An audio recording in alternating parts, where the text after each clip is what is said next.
என்ற அனைத்து இந்திய அன்னார முன்னேற்ற கழகத்தினுடைய சக்திகள் ஒன்றிணைந்து எந்த நோக்கத்திற்காக புரட்சி தலைவர் அவர்கள் இந்த இயக்கத்தை உருவாக்கினார்களோ அந்த நோக்கத்திற்கு மாண்புமிகு அம்மா அவர்கள் ஒரு நல்ல சாதனையை செய்தார்களோ மீண்டும் மாண்புமிகு அம்மா அவர்களுடைய ஆட்சி தமிழகத்தில் 2026 வர வேண்டும் என்றால் பிரிந்து கிடக்கின்ற சக்திகள் ஒன்றிணைய வேண்டும் என்பதுதான் தமிழக மக்களுடைய கருத்தாகவும்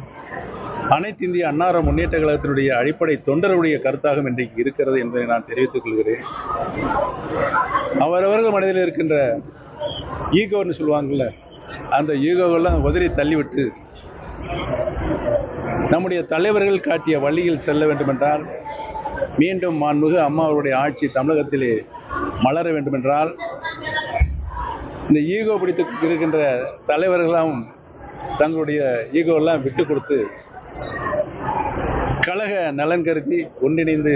செயல்பட வேண்டும் என்பதுதான் இன்றைக்கு தமிழக மக்களுடைய கருத்தாக இருக்கிறது.